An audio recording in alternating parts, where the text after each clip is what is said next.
All right. Good morning and welcome to St. Luke. Glad to see everybody here this morning. I hope you enjoyed your breakfast, and thank you to everybody who brought something out today. I'm a little loud. I'm getting feedback. It was very good, I have to say. I enjoyed the fruit and the egg dish and all that kind of stuff. Today we're going to be celebrating St. Luke's Sunday. Our mission statement: we exist to coach others on how to navigate life with God's Word. We have two birthdays this week. On Tuesday, Rick, you have a birthday. Happy birthday. And Saturday, Alice, you have a birthday. I hope you both have a wonderful birthday. Stitch and Chat is tomorrow at 1 o'clock. Next Sunday, our church is doing Donut Sunday and council meeting before the service. St. Luke and Bethel is going to be doing a trunk or treat next Saturday from 3 to 5. We are taking orders for chicken corn soup and ham and bean soup, $9 a quart, and pretzel sandwiches by Sue's Market for $6, ham and Swiss cheese, and turkey and provolone cheese. The orders are going to be due by November the 7th. Please contact Jean and Sylvia. Pickup is going to be at the Holiday Craft Show, which is on Saturday the 15th from 9 to 3. Also, if you know any vendors, please let them know that we still have some spaces left. Hunters, anybody who has a deer stand that isn't going to be using one around December the 13th, we need it for our Christmas show. Okay, I'm not going to go into details. Yes? Go. I have one, except that where the seat is, it might not be as good as it is, but I have one sitting against the tree. Okay. We'll take a look at it. If you Ross? grab a hold, we'll take a look at it. Okay. If it's good enough. Awesome. Thank you, Gay. You're not going hunting.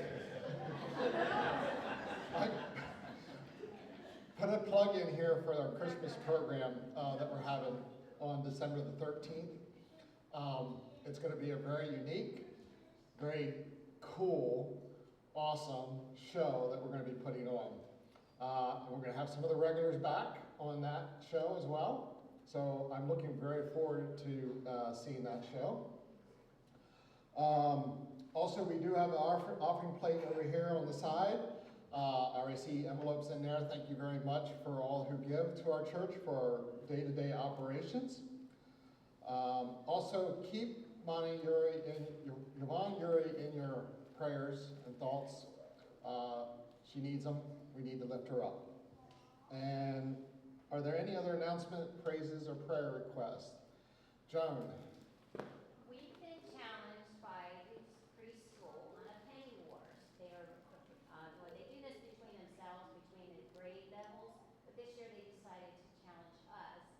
And we're raising money. They're going to redo the mulch, the rubber mulch at the playground, the border, and paint some of the equipment down there.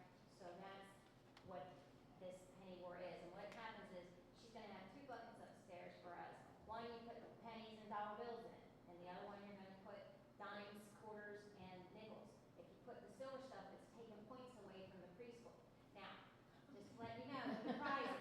The prizes is a movie night. So guess what? I'm sure we don't want to win this.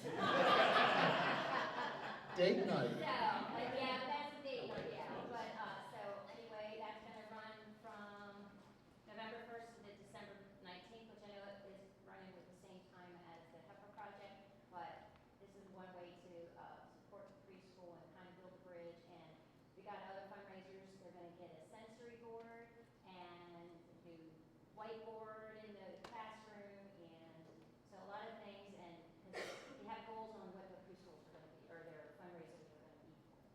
So use some support. That'd be great. Thank you. Awesome. Thank you. Linda. We are kicking off Heifer, next Sunday. I do not want pennies, thank you. I want paper money or checks made out to St. Luke, and I will have the buckets out for that. Okay, heifer program. And coming up in November, we'll start Toys for Tots before very long. So Yes, keep Toys that in for mind. Tots are coming up too. Yeah. Andy, oh Jen, That's okay. you fight it out. I just want to mention, I have flyers printed for the November 15th soup and sandwich and craft show, so anybody wants copies, I have them printed. Okay, Jen, So, I got a couple things. oh no, should I sit down? Big surprise, right? Especially this time. So first off, the trunk or treat. So far, I'm the only one who's gonna be there from St. Luke, Church. I'd really like to get some other people there to give out candy. So if you are willing and able, I would love to see you guys there, and please let me know, because I need to let Darla down at Bethel know, so that she can appropriately set up spaces for enough people for giving out the candy. So that's number one, and I need that by Tuesday. I need to know by Tuesday. Second thing is the Holly Trail, which is the last Sunday in November. I have 2 musical guests coming. Our favorite guest over there, Troy, has agreed to come, and hopefully his wife will be here too. And Gay has volunteered. I'm looking for a couple of other groups. I'm only asking people to do 2 to 3 songs. I don't want you to feel like you're putting on a concert or anything. Just some music for when people are coming through, you know, so that we have something for them to listen to as they're looking at our decorations and enjoying the holiday season. What was my third thing? I had 3 things. Tim, what was my third thing? Vendors? Vendors, yes. If you know anybody who does crafts, please let them know about the craft show. And if you need to, you can have them contact me. What I'm trying to do is I'm trying to kind of vet them out a little bit first, because I want to make sure, because it's a small venue, we only have 25 spaces. I don't want to have 5 candle salespeople, or 5 jewelry makers, or something like that. So I'm trying to vet through the people. So I mean, if they go directly to the site, that's fine too. If we already have people, we'll be refunding their money to them. That's not a problem. I'm just trying to do it a little bit ahead of time. So yeah, so there's a lot coming up here, and any support is appreciated. Oh, I know what else. For the craft show, I'm also looking for donations of baked goods that we can sell. And just so you know, the proceeds from the craft show is going to go towards the parking lot, to redo the parking lot for us. So, okay, I'm done. You're done? Okay. Any other now? Yay. My sister Linda's gonna have, the eye surgery on Thursday. If everybody will keep your prayers for me. Anything else? All right, as you heard Jen say, the LED sign is ordered, it's paid for, and our next fundraiser is gonna be the parking lot to get that redone, sealed, lines on, and that kind of stuff. So that's coming up for our next fundraiser. So you'll hear more about that soon. All right, and with that, I'm gonna turn it over to Ross.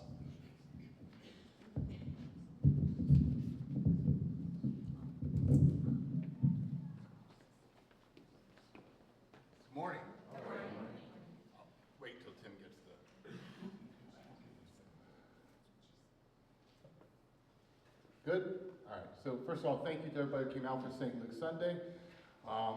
To start it out, I'm going to do a little trip down memory lane here for St. Luke and talk to you about my childhood memories of church.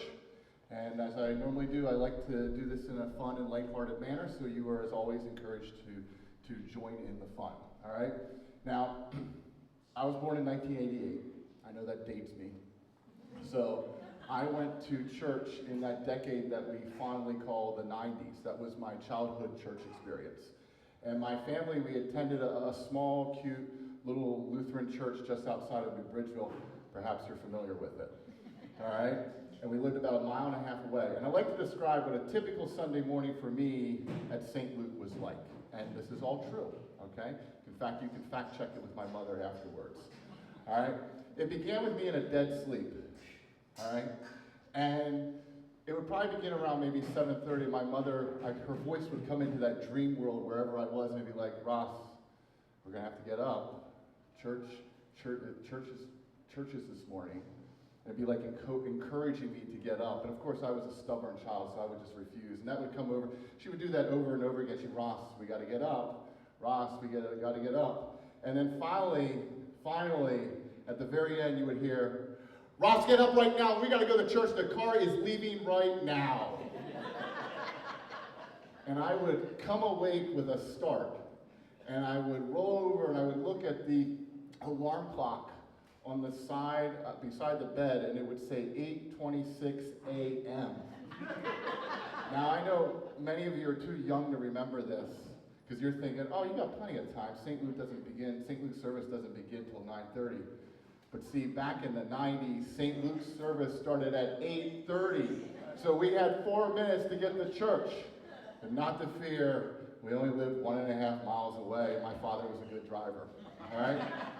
Now, when you only have 4 minutes to get to church, guys, I want you to understand what you can and cannot do in that 4 minutes. You do not have time to go to the bathroom. You do not have time to comb your hair. You do not have time to dress. Amanda does a beautiful job of dressing the kids for church. I never had Sunday clothes. I just went to church in whatever I went to bed in, all right? You have only enough time to run down the stairs, out the door, and jump into the already moving car. It's already on its way, all right? I can remember in the military when we had to do helicopter egress, and you were running the helicopter, and it was taken off, and you had to throw your stuff in and just jump. That was what a Sunday morning, right? I was ready for the Marines, okay, after a Sunday morning at my house. All right, so I would jump in the car, slam the door, and I can vividly remember I just fell right back to sleep, all right, for the 1.5 mile ride down to St. Luke. Now, I do remember, even though I was sleepy, that there's, as we all know, there's a stop sign in New Bridgeville. It's a bad intersection. I can truthfully say my entire time in the 90s, I don't ever remember the vehicle stopping at the stop sign. I remember it going through that intersection in excess of 70 miles per hour because we had to get to church. All right? And in fact, when you came up to this hill out here at St. Luke, the vehicle almost went airborne. It was going that fast. And my father, who again was an excellent driver, would put it into a sharp left turn, and we burned rubber coming into St. Luke every morning. And unfortunately, nobody saw it because everybody was already in the church. All right? And of course, the parking lot was filled in the 90s. It was packed. We had to park out in like Egypt. All right? And I remember I would look at the clock on the dashboard of the car, and it would say 8:30 a.m. And I always thought to myself, I'm like, we're late. And I would usually ask my mother later, I'd say, were we late? I mean, everybody else was already in the sanctuary. And she would look at me and she would say, honey, I want you to understand something very important. You are not late if your car tires are touching the pavement of St. Luke at the time you're supposed to be there. All right, so if your driver's side tire is touching the pavement at 8:30 a.m., she said, you're on time. It doesn't matter that you're not in the sanctuary in a pew. And I would say, but nobody else does this. Everybody else is inside the sanctuary. She's like, they're just overachievers. So, and I'll tell you, she has lived that philosophy. And I gotta admit, guys, I even do it now today. If the car is in the parking lot at the time I'm supposed to be there, I'm not late, okay? I'm on time. Everybody else, you know, you got here 10 minutes, 15 minutes early, that's just being an overachiever, all right? The car would literally park, and I see pictures of, like, they're beautiful marketing materials for churches where it's like the young family is walking the kids in, everybody's smiling, and it's like this enjoyable Sunday jaunt as you walk into church. I never experienced that. It was like a hurricane evacuation trying to get inside the sanctuary. My mother would just be like, go, go, go, and we would be sprinting and running across the parking lot to get inside the sanctuary. I think one Sunday I lost a shoe, and I turned back for the shoe, and she's like, don't worry about it. Jesus didn't need shoes either. Just get in the church. It was crazy. I would always be the first one. I was the fastest. My father, he was the fastest really, but he would never run. He was like, I am not running to get in there. He's like, I'm walking.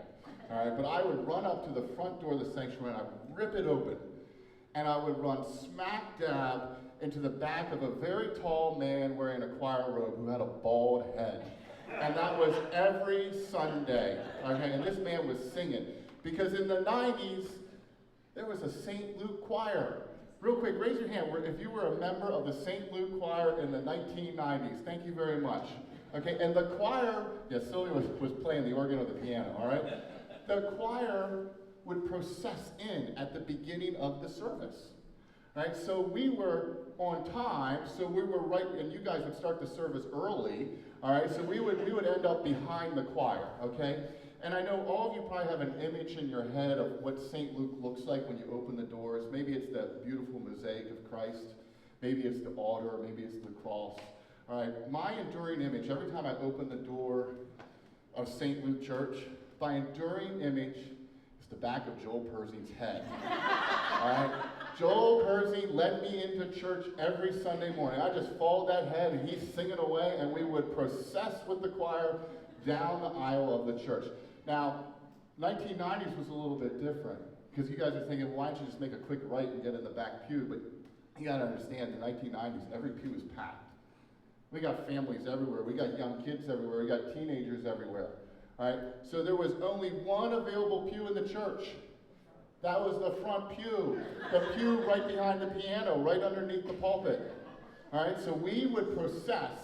And I can remember some of you all were looking at us, and you were like, oh yeah, the Stracks are late again. All right, they're late. But I want to clarify on the record, the Stracks were never late.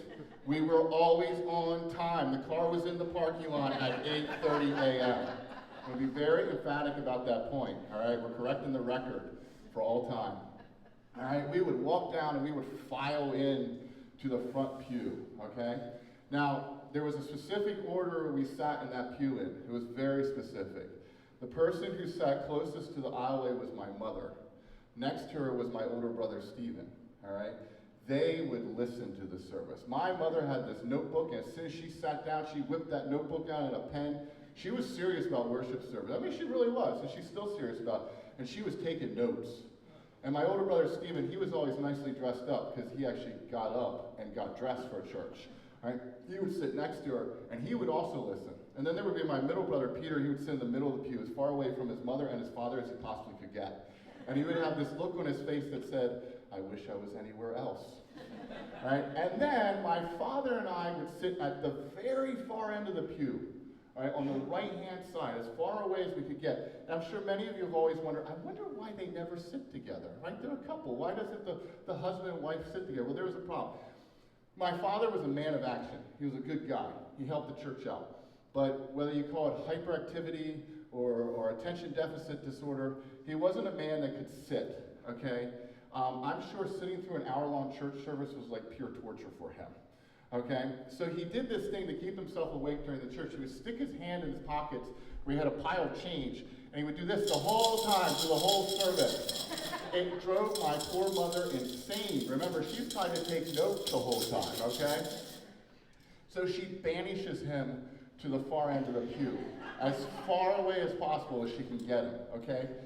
Now, I would sit next to my father, and I have lots of fond memories of being with my dad in church. It was a lot of fun, because sitting back behind us was the Fallons. Who remembers the Fallons? Mark and Donna Fallon, they had 2 sons, and Mark Fallon sat behind us. Mark was a great guy. I had a lot of fun with Mark in church on a Sunday morning, all right? I want to be clear, though, to say that Mark, my father, and I actually worshiped in the service or listened to the sermon, it's a bit of a stretch. In fact, I don't think we did much of that, all right? We did a lot of horseplay there, and what was very entertaining when my father would start to sit down, remember the service has already started, he would turn to Mark and he'd whisper like, hey Mark, how's the service looking? Mark would be like, Steve, it's going to be a rough one. It's Communion Sunday, so it's going to be an extra 20 minutes. And Eloise is speaking, so it might be an extra 5 minutes too. All right? So I can remember that. I'll tell you guys, whenever I look at the bulletins in the morning, I still remember Mark's voice. Whenever we have a communion, so I'm like, oh, it's going to be an extra 20 minutes, okay? That voice. But hey, real quick, they were great guys. They did a lot for the church. And for some people, worship services just aren't their thing. You know, different strokes for different folks. But those people were good people, okay? And I'm sure we all miss them. All right? The best part of St. Luke for me in my childhood, of course, was the end of the service. And if it was Donut Sunday, we got donuts. And donuts came not from Giant, but from Donut World in Redline. Raise your hand if you remember Donut World. Yes. All right, can we have a round of applause for Donut World? By far the greatest donuts in the history of mankind. There have never been a better donut. I've been all across the country, guys. I have never eaten a better donut than Donut World donuts, okay? And what was great, even if we didn't have Donut Sunday here, my family, we would go out and get donuts from Donut World. And you know what was interesting about Donut World was that back in the 90s, that's when the FDA was releasing all those like clinical studies that cigarette smoke and secondhand smoke could kill you, that could give you lung cancer. But I can remember as a kid, when you went in Donut World, a gigantic cloud of cigarette smoke just came out into your face because they let you smoke in that shop. And you go in, there are people sitting at the, Troy's remember that, at the counter. They were smoking cigarettes, drinking coffee, and eating donuts. And God bless us, we're so protective of kids these days. But in the 90s, we're like, come on in, kids, don't even worry. Cigarette smoke's not gonna harm you. Secondhand smoke can't do anything. Just take a deep breath, it helps your lungs, right? And we walked right on in there, and I can tell you, I couldn't see a thing. There was so much cigarette smoke in there. Right? And then we would sit in the little side area, the little side booth in Donut World, and that was like the non-smoking area, as if the smoke would be well behaved and not come in that area, right? And of course we would sit in there and we would get our donuts. My father would get chocolate eclairs, and we'd be eating our donuts, and you think, oh, that's a beautiful Sunday tradition. And then my mother, she'd whip out that notebook, because my mother was a teacher. She was going to check to see if you had listened. There was a pop quiz on the sermon. All right. Of course, my older brother Stephen, he got all the questions right. She tried Pete, but he would just stare. And then she would sometimes, she never asked my father, she never tried to ask him a question, but sometimes she would look over at him and she'd give him that look like, I know that you and Mark were not listening to the sermon. All right. And my father would just call me. He was a man who could speak without saying a word. He would just look away and put his hands in his pockets and just shake away, all right, at the toy. All right, happy St. Luke Sunday. All right, Troy, you're up.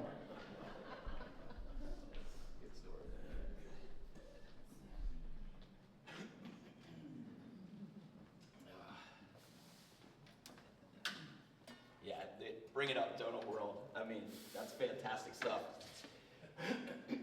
First of all, I just got to say a disclaimer. I'm a little bit under the weather, so we're hoping for a miracle up here with my voice. We're gonna get through it. And of course, being asked to come back and sing here at St. Luke, I'm not gonna let you guys down. I'm gonna give it the best shot I can. But I do have a Donut World story though. When I would come home from college, Westchester University, first thing I would do, I'd pull right up to Donut World, and I'd get like a good 6 donuts.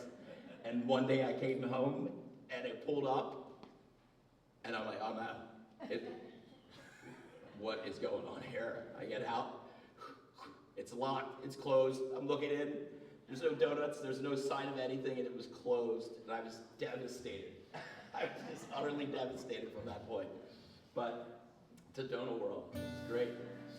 All right, this song I'm going to play is an original song that I wrote. I literally was laying on the floor in a friend's house in California as I was trying to be a rock star. And I was pretty close to homeless. I was just laying on the floor. And I just started playing this little riff that I'm going to play in the song. And the lyrics just came out, and I just wrote it like right there. And it's a neat, I played it for my grandfather, who was the minister of music for Bethany Church for over 75 years, Don Warren. And I played it for him and my Nana at the beach. And he loved it. He was like, I just remember clearly at the end of the song, he's like, and now that's a nice message, Troy.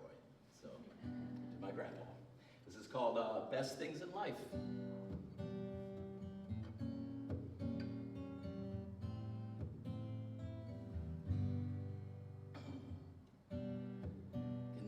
someone tell me where my money went?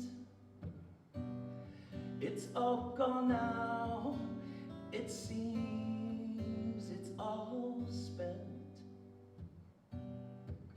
People tell me I should learn how to save, but I hear the cost of living is pretty cheap in the grave.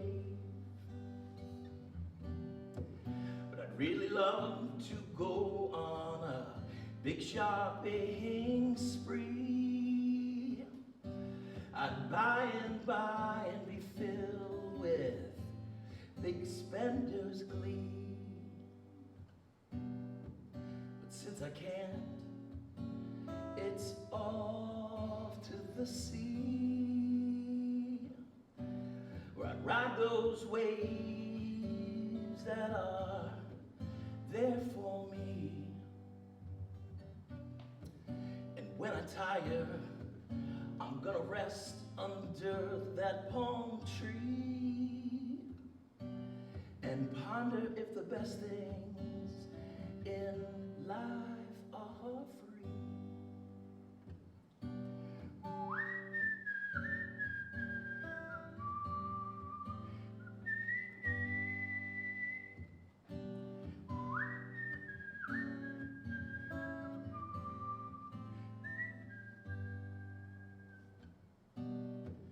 Can someone tell me where my money's gone? 'Cause I sure could use some gas just to mow my lawn.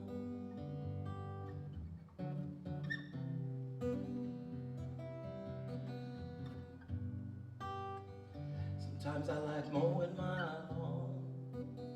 I think of you and look towards the sun. Sometimes I like mowing my lawn, and I can hear the motor run. Sometimes I like mowing my lawn. I think of you and look towards the sun. Sometimes I like mowing my lawn.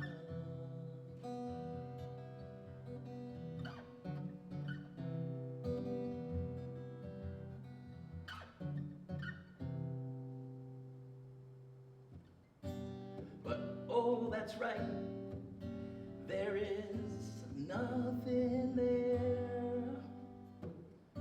So it's off to the beach once again, just to sit and stare at that sunset and watch the colors fly. What beauty there is to behold high up in the sky. Now, oh my friends, yeah, it's pretty easy to see the things that truly move my soul in this life are free. Yes, my friends, it's pretty easy to see the things that truly move my soul in this life are free.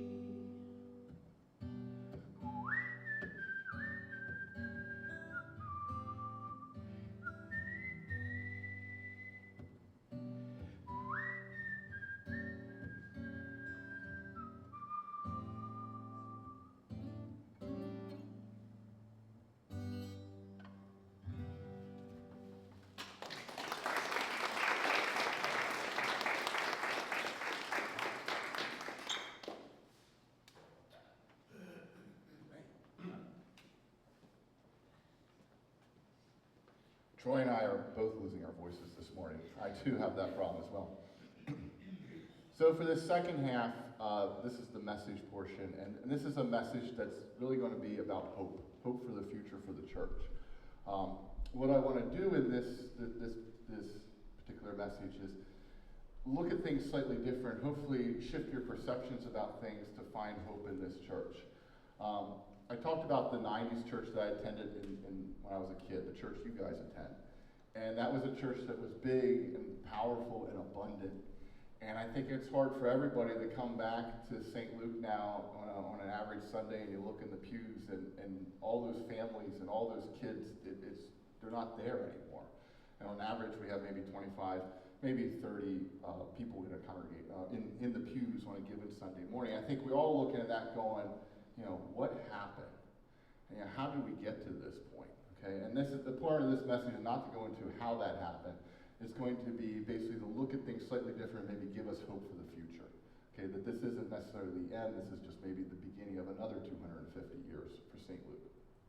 So what I'm going to do, I have some statements, some generalized statements that I've heard from some of you, as well as from other people in Chancellor Township at other small rural churches, that generally I would call them pessimistic statements about the fate of the church, okay, or Debbie Downers, okay, if to use layman's terms.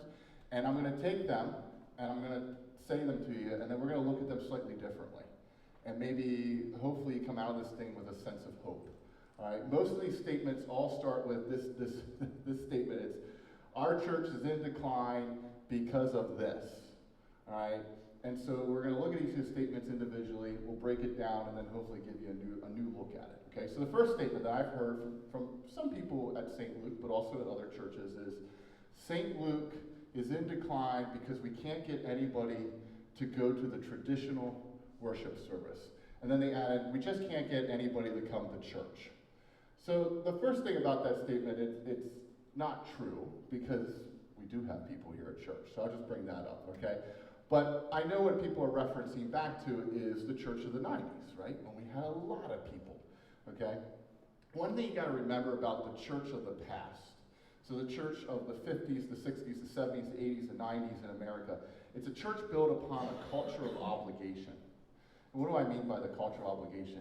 You go to church because it's expected of you. You go to church because it's a social standard. Everybody goes to church. It doesn't matter if you don't listen to the sermon.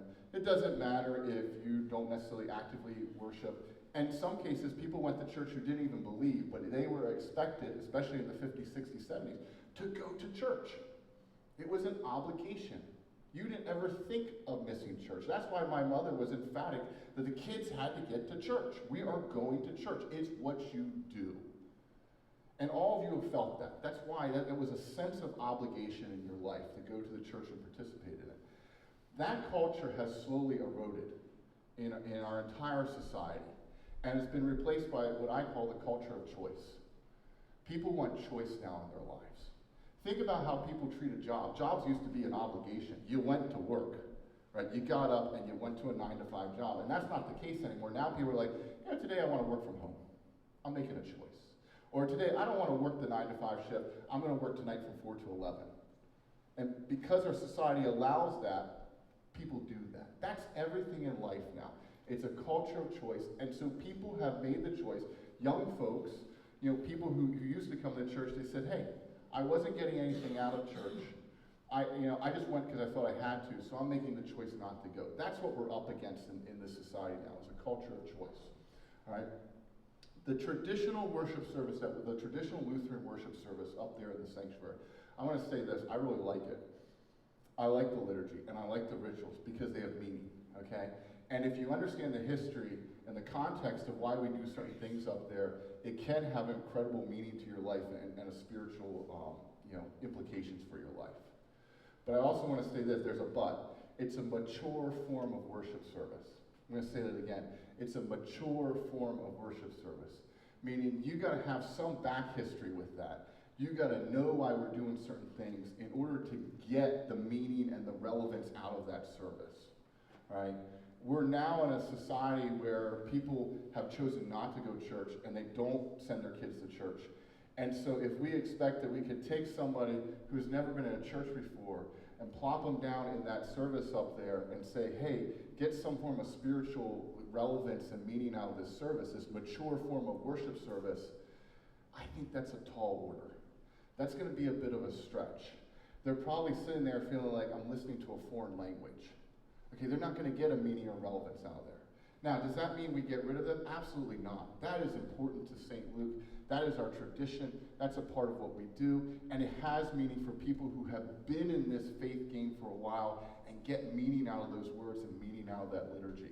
All right? However, we got to think here, okay? How do you attract new members? How do you bring people back to the church, especially who don't have this mature sense of faith? And so if we say, well, we'll just keep providing, this mature form of worship service, I think that might be a little bit difficult. So in this case, what I want you to do is think, is that actually the traditional worship service that built the church? And when I talk about built the church, I'm talking over 2,000 years. How did Christians build the church that has become a worldwide religion 2,000 years ago? With that service? Guys, that service is only traditional if your concept of Christian history only goes back 400 years. It's a mid-16th century service, right from after the Protestant Reformation. But what if we go back 2,000 years, right after Christ is resurrected, and we have the first earliest churches? They were struggling in a very crowded religious marketplace. They were trying to attract people. They didn't have a lot of members. They were being chased and persecuted, and they didn't have a lot of money. How do I get people into my church? They obviously were successful because we have a worldwide religion called Christianity now. How did they do it? Well, when archaeologists and historians unearth old churches from the first century, all old churches have three things in common, structurally. One is a big open room. There's nothing in this room. There's no altar, there's no pulpit, there's no pews. It's just a big open room. That room evokes the sense of the upper room where Christ met his disciples after he was resurrected. And in that big open room, early Christians, remember, they don't have a Bible. They have passion narratives, which are narratives about the life of Jesus Christ. They would do plays, theater performance, skits. They would reenact the life of Jesus. They would reenact a parable. It was a form of storytelling. I know as Protestants sometimes we're like, oh, theater performance. Oh, no. We don't like a show. All right? But back then, they didn't see shows as entertainment. They called it storytelling. Remember, most people can't read or write. So storytelling was what they did in these big open spaces. So they attracted people. They said, hey, come in and watch this performance. We're going to show you a parable. Maybe the parable of the Good Samaritan. People liked it. It was enjoyable. And then they would leave and say, hey, I learned something. I got a moral and ethical teaching out of that. All right, so big open room. And attached to that big open room is a kitchen. Why would they have a kitchen in early churches? Because Jesus told us to take care of the poor and feed them. All early churches in the first century feed the poor. Guys, it's one of the biggest marketing campaigns that the church puts on in the first century. It's one of the biggest ways we attract people into the church. We feed you. We take care of your physical need. We say, Friday night, we're going to give you a meal, and then we're going to give you a play. And because we did that, people came in. They were excited. They were like, I'm going to get a food, and then I'm going to learn something. I'm going to watch a story be enacted for me. This is how we built the church. Right? This is how we attracted people in. And then outside of that big open room with the kitchen in the early church is a burial ground. Because early Christian churches are all burial clubs. They take care of you after you die. They do a funeral for you. Doesn't matter if you're a rich man, a poor person, or a slave, they bury you all equally. That's an early church. That's how you can identify an early church from the first century. That's before Christianity became a state religion. That's the Christianity that got people in and became very popular and widely accepted. And they did it through funerals, through food, and through plays. And now I want you to think about that. I just want us to think about that. And think about what we do here at St. Luke, where we do get large numbers of people. Dutch supper. If you run a Dutch supper, you'll have 200 people sitting out down here because you feed them, right? And a funeral. How many times when you run a funeral, do people who haven't been in church for like decades show up to the funeral all the time? You're like, hey, look, there's Uncle Bob, and he's wearing that suit that's like it doesn't fit anymore, right? Because he hasn't been in church for 30 years. People come back for that. Funerals are important to us. Sending people on to the spiritual life is important to us. It still brings people in. And finally, I don't like to talk about the Christmas play because I believe that being humble, and I don't think it's all that. And I'm the one who wrote it. But even though you should still come. and participate. But hey, when we do it, right, I think people do like it, right? There's a sense that when we watch this and we watch a story being enacted in front of us with a truly wonderful moral and ethical teaching behind it, we gravitate towards that. We like that. Food, performance, and a burial ground. That's what the early church built the church upon.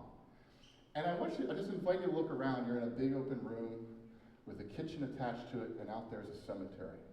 And I know this is maybe hopefully the light bulb moment. I know we all say up there is the traditional sanctuary, the traditional service. I call that the modern service, the contemporary service. This right here is traditional. This is 2,000 years of tradition right here. This is how we started as Christians, right here. In this space with that kitchen, we ate a meal. Now we're discussing and talking about things, watching Troy perform, and out there is a cemetery for our loved ones. This is the original church, guys. And so we need that up there, but we almost in some sense have to build back to that for people. And people now are making the choice not to come to that service. And it's like we're hammering our fists against a brick wall. How do I get people in this service, right? But we also got to look, and here's the hope. We still get people with the things that were relevant to people 2,000 years ago. When we serve food and do a performance, and when we bury people, we can still bring people into the church. And so maybe, just maybe, and I'm not saying this is all the answers to our problems, maybe some of the answers lies in our 2,000-year-old roots, in our old traditions. Just something to think about, all right? All right, the next statement that I hear from people here at St. Luke, and this is actually my favorite because I think it's the most fun. All right, there was a day at St. Luke, and I won't say who, they came in and they kind of, before the service started, and they peeked in, they looked in, they said, oh, there's no young people. And they said, everybody here, and to keep in mind, this individual's like in their 70s, they looked at, everybody here looks so old. They all look so old here at St. Luke. St. Luke's in decline because we just have old people, all right? And everybody has back problems and knee problems, right?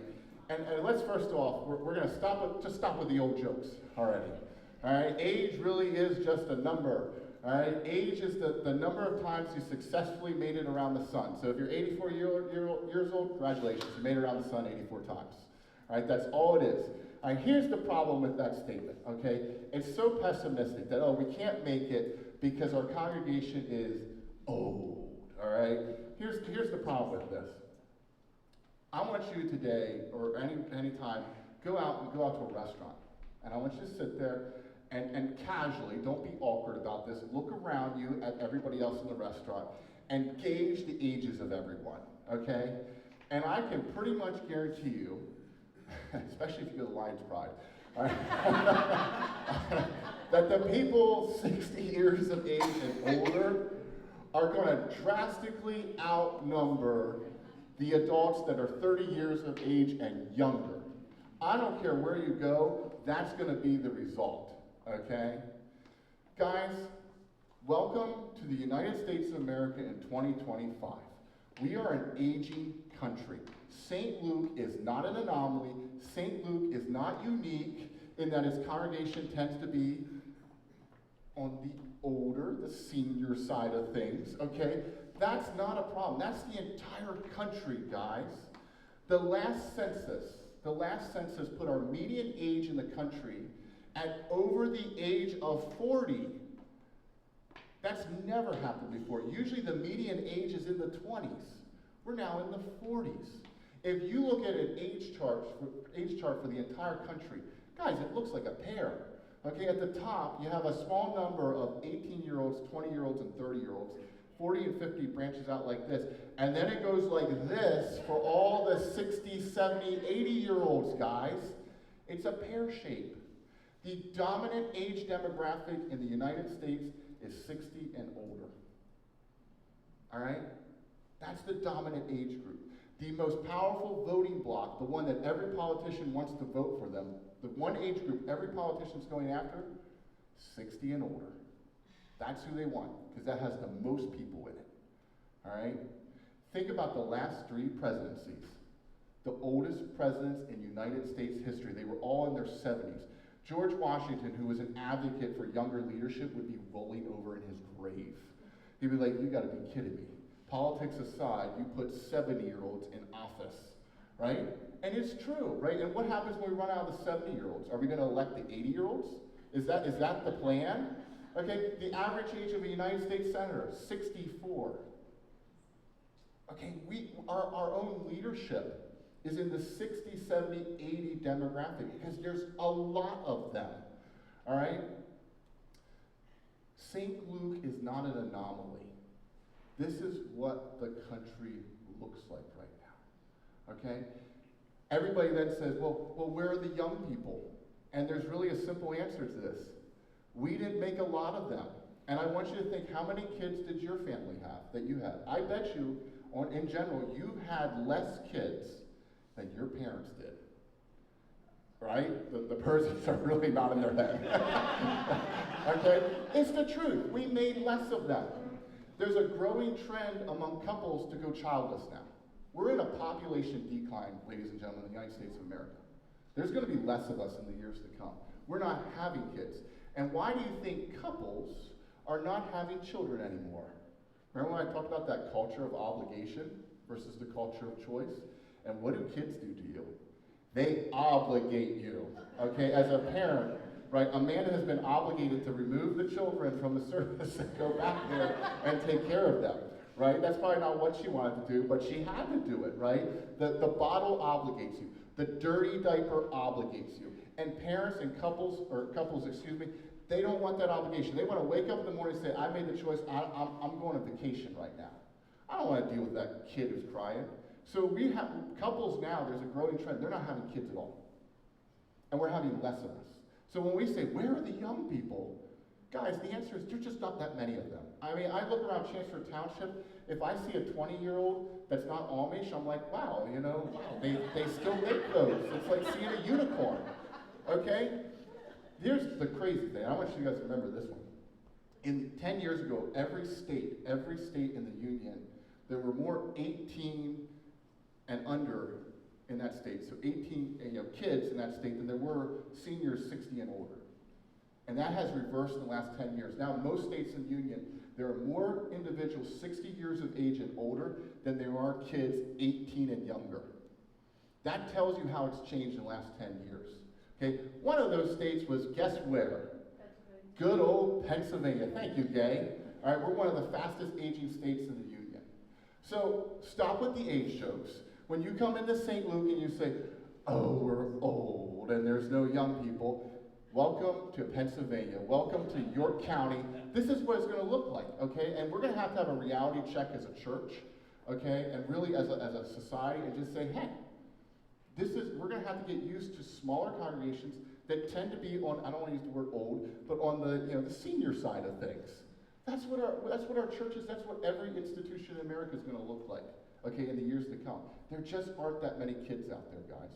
We're not making more of them. We're making less of them, okay? So it's kind of like worrying about the weather. Stop worrying about the age thing, because you can't control it. And welcome to the U.S. We're going to be an older country, okay? The last point here, I hear this, is that St. Luke is in decline because the church doesn't look like the church I remember in the 70s, 80s, 90s. Fill in whatever favorite decade you had for St. Luke. When you kind of look back and you're like, oh, that was the beautiful church. For me, as I described it, was the 90s. I look back fondly like, that was the big church, lots of people there. Okay, the problem with this statement and saying that we're in decline because now we don't look like that anymore is it's nostalgia. And I have talked before to you about the dangers of nostalgia. Nostalgia is when you are driving the car by looking in the rearview mirror. If you do that, you will always end up putting the car in a ditch, okay? Keep your eyes on the road and focus only on what's in front of you, okay? Never, well, when you're driving, you do need to check your rearview mirror. Just let me be honest there, okay? But in general, we want to be looking forward, okay? It is easy to look back with nostalgia on the 90s.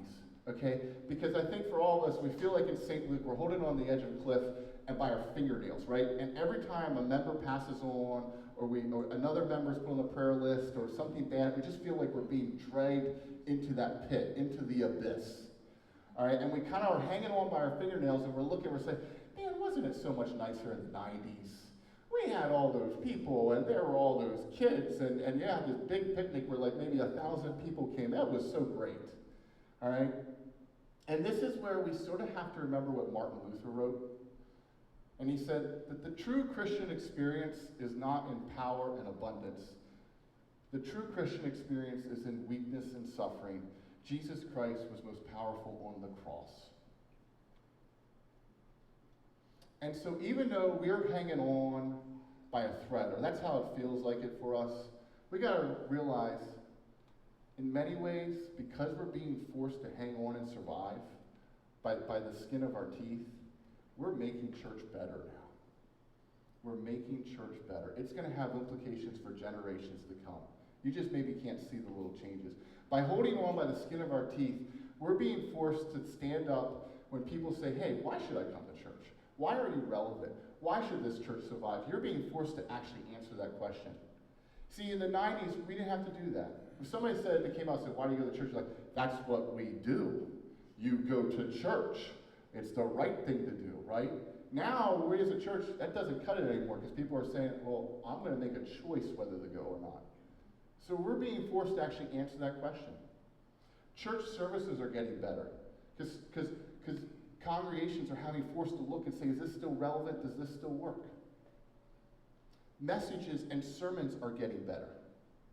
Pastors are forced to put time into and produce a good product, a product that is meaningful to people. Guys, you read memoirs of pastors from the 50s and 60s, they'll all tell you the same thing. Half the congregation fell asleep. Okay? In fact, that happens so often, it's cliche. And it didn't worry the pastor. He's like, they didn't listen to the service. They fell asleep the whole time. They'll still show up next week. They're still going to put money in the plate because they're obligated to go to church. It's not like that anymore. Pastors have to have a meaningful message that talks to people because people can make a choice now. So even though we look and we say, wasn't it wonderful when people were obligated to go to church? In fact, because we're in this culture of choice, we are now making church better. And it is getting better. It's getting better. And I think what you got to ask yourself is, what is the successful church in your mind? Is it the church where you have 100 bodies in the pews, but nobody's listening?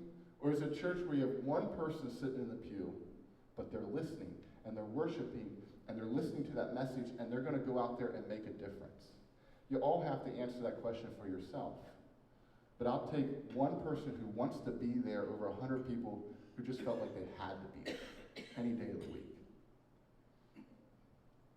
You can have hope for this church. I see the little changes. And I don't think we always see these changes, but the church is changing. All right, I'm sure, if you ask Troy, did he think he would ever be sitting here at St. Luke, 5 years ago? Troy, would you have ever thought that in your entire life? I wouldn't have guessed that. Right, that you would be dancing around at Christmas time in front of people, telling a Christmas story. Would you ever guess that? The stories keep growing too. I'm Right. surprised. Right, so the Spirit moves us, and it's changing us, and we're becoming better. One thing I think you guys don't even see, and I know we're all so preoccupied about number of people up there and the amount in the offering plate, is you now put this service online on YouTube. And I know a lot of you don't use YouTube like I use it. I use it a lot. I listen to a lot of lectures and podcasts and history and politics. And now this St. Luke service is put on YouTube. And this is what's interesting. I'll be scrolling through my YouTube feed, and there's like Washington Post, New York Times, a book review, a review on a steel chainsaw, right, that I want to buy, right? And then I'll come up with the St. Luke service. I mean, it's reaching the entire world, guys. And then I'll look at the video and I'll look at the number of views, all right? And sometimes Tim will take those videos and he'll shorten them into little 1-minute views. One of those videos has over 3,000 views. Over 3,000 people viewed that. Over 3,000, I want you to say again, over 3,000 people viewed that, correct? Yes. Okay, some have over 1,000 views. And then some of the full-length worship services on average have 25, 30 people who are watching the worship service. In some cases, 53 people.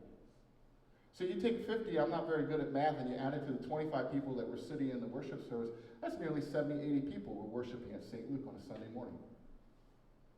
That's a lot of people. I know a congregation in Chancellor Township right now that has only 7 people sitting in its pews, and they have 0 online presence. If they looked at you guys, you know, with 80 people watching a worship service, they'd be like, what are you people crying about? They'd be like, why are you pessimistic about the future?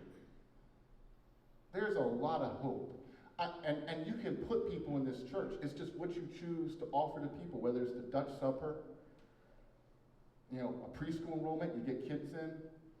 Bingo, I don't know if I want to bring that one up. All right, that's a little sore subject, all right? But you get people, okay?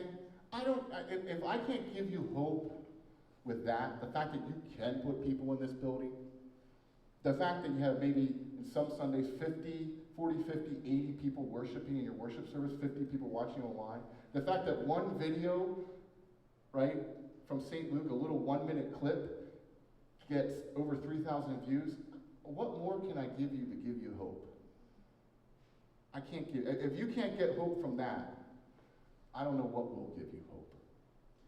And so I guess looking on St. Luke Sunday, let's look at this and say, this isn't the final, the final 253 years.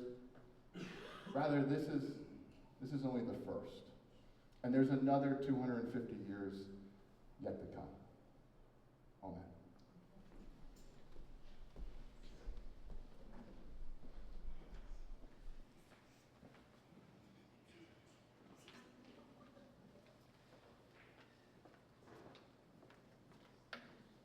Yeah, the other day I was scrolling through my phone. I think it may have been Instagram, maybe YouTube, and I'm hearing a familiar voice.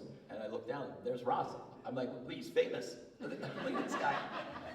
That was great. It was cool. A couple times it's popped up, the little shorts, so keep it up. Tim, you're doing a great job.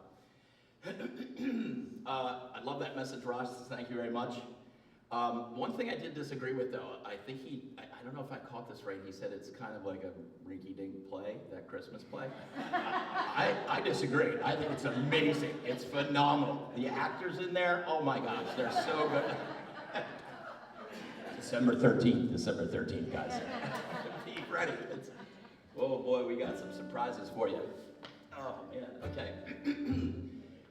One of the things that we're kind of focusing on in the play is about the importance of church and how the stories get told at church. You know, we come up here and we're doing these kind of things. Ross is sending the messages, and so this next selection is from Dave Matthews, and it's called The Christmas Song, and it's kind of like a neat little overview of basically the Christianity and Jesus life kind of thing, and I thought this would be a good number for you. Again, The Christmas Song. And I hope I make it through here. So far, so good.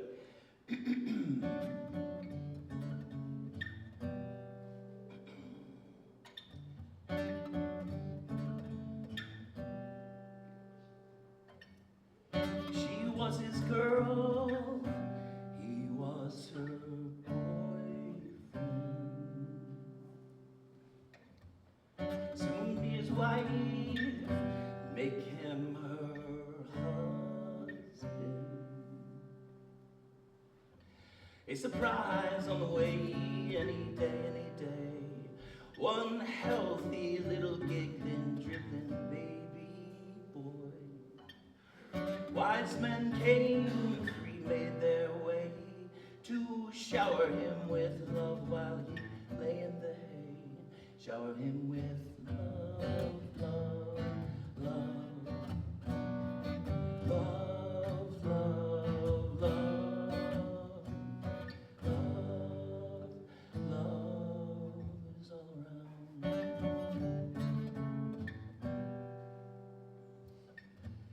Not very much of his childhood was known.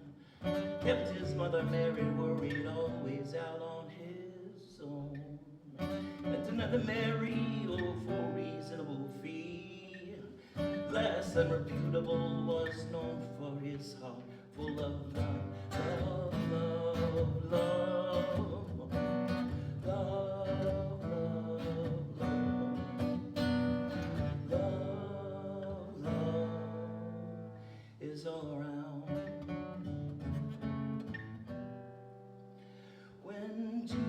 Jesus Christ was nailed to his tree. He said, oh, Daddy, oh, I can see how it all soon will be. I came to shed a little light on this darkening scene. Instead, I fear I've spilled the blood of my children all around.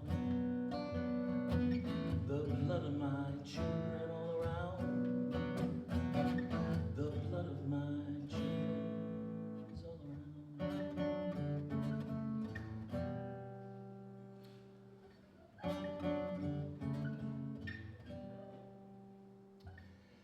So I'm told, and so the story goes, the people he had knew were less than golden hearted.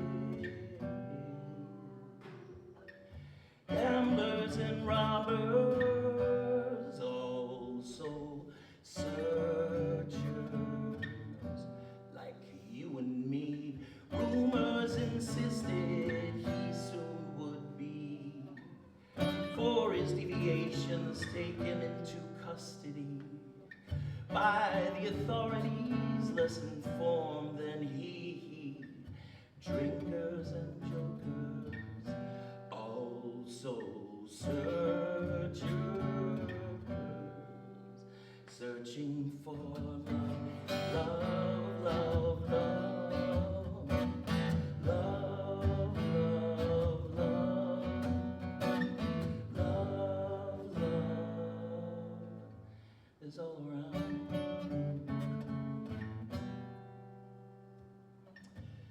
Preparations were made for his celebration day, and he said, eat this bread and think of it as me. Drink this wine and dream it would be the blood of our children all around. The blood of our children all around. Yeah, the blood of my children is all around. Father up above, why in all this hatred do you fill me up with love? Fill me love, love, love. Oh, you fill me with your love. Oh, you fill me with love, love. And the blood of my children is all around.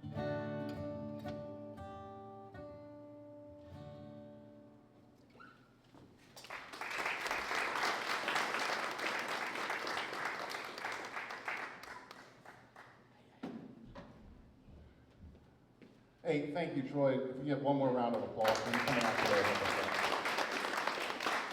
All right, as we wrap up today's St. Luke's Sunday, once again, thank you to those of you who brought food. The food was delicious. Thank you again. Thank you to all of you who came.